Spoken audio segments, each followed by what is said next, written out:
Que pensez-vous de la plateforme Neverless? Leur politique zéro frais et leur compte stratégie sont très intéressants, mais il semble qu'ils soient régulés uniquement en Lettonie et en Espagne. Thibaut, que pensez-vous de leur offre et de leur politique de réglementation? Bien sûr, donc très bonne question sur Neverless, qui est un petit peu la plateforme actuellement qui fait parler d'elle. Donc son positionnement marketing est très fort, c'est je ne propose zéro frais sur plus de 800 cryptos aujourd'hui, donc un catalogue qui est extrêmement large, quasiment autant qu'un exchange, hein, donc c'est vraiment très fort de leur part. Donc 0%, bien évidemment, c'est intéressant parce que quand on veut commencer en crypto, on va forcément benchmarker un petit peu les différentes structures et donc on va essayer d'aller au plus offrant en termes de frais. Donc quand c'est zéro, bah forcément c'est imbattable.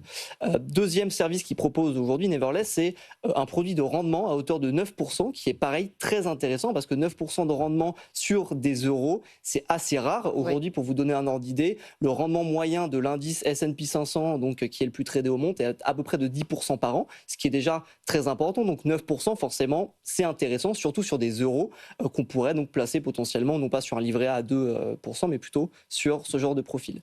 Troisième chose, ils ont une offre qui est très nouvelle aujourd'hui, c'est proposer de l'effet de levier. Donc c'est une plateforme qui va proposer de l'argent supplémentaire pour un certain dépôt. Donc par exemple, je mets 1 euro en dépôt chez eux et la société va pouvoir me proposer jusqu'à 4 euros en plus pour prendre davantage de Bitcoin, moyennant bien évidemment un risque, parce que quand on prend du levier, attention. La dernière fois, au moment de la chute du Bitcoin, il y a eu beaucoup, beaucoup de pertes à cause des effets de levier. Il faut faire Exactement, attention à ça, hein. exactement. L'effet de levier extrêmement dangereux. Oui. Donc forcément, ça, quand on voit ça, on reste prudent, surtout quand on est débutant. C'est plutôt un produit financier pour les professionnels. Donc le levier, on laisse de côté, ça ne nous intéresse pas.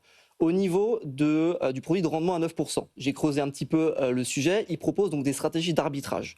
Très simplement, c'est je trouve du Solana par exemple sur Binance à 160 et je le vois sur Kraken au même moment à 161. Je vais décider de l'acheter sur Binance pour le revendre directement sur Kraken. Alors bien évidemment, c'est des robots, c'est de l'algorithmique, donc ça va très vite, ce qu'on appelle de l'arbitrage. Et donc c'est comme ça que Neverless arrive à proposer ce taux de 9% qui est aujourd'hui intéressant. Bien évidemment, c'est des taux qui vont fluctuer sur l'année, c'est pas un taux fixe de 9% l'année. Et en plus de ça, vous avez quand même un risque de perte en capital. Donc le 9%, oui, intéressant, mais c'est pas sans risque, bien évidemment. Et de toute manière, aujourd'hui en finance, pas de rendement sans risque. Donc il faut être conscient de ce qu'on met. On peut effectivement perdre une partie.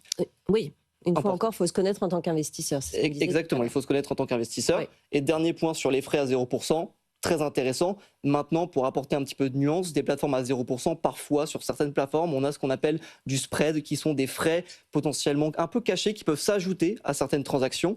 Et donc, pareil, il faut regarder un petit peu dans le détail quand on passe vraiment un an de chez eux, le résultat qu'on obtient derrière. Mais en tout cas, c'est plutôt intéressant. Au niveau réglementation, aujourd'hui, ils sont PSAN en Espagne, donc c'est le statut qu'il faut aujourd'hui, en tout cas en novembre 2025, pour pouvoir proposer ce type de service. Par contre, on sait très bien qu'à partir de 2026, on passe sur MiCA, Oui. réglementation européenne, qui implique des règles beaucoup plus costauds que celles du PSAN. Donc on verra si en 2026, Neverless passe ce cap de l'agrément MiCA, qui est pour moi vraiment le gage de tranquillité et de qualité à partir de 2026 pour investir sereinement sur une plateforme.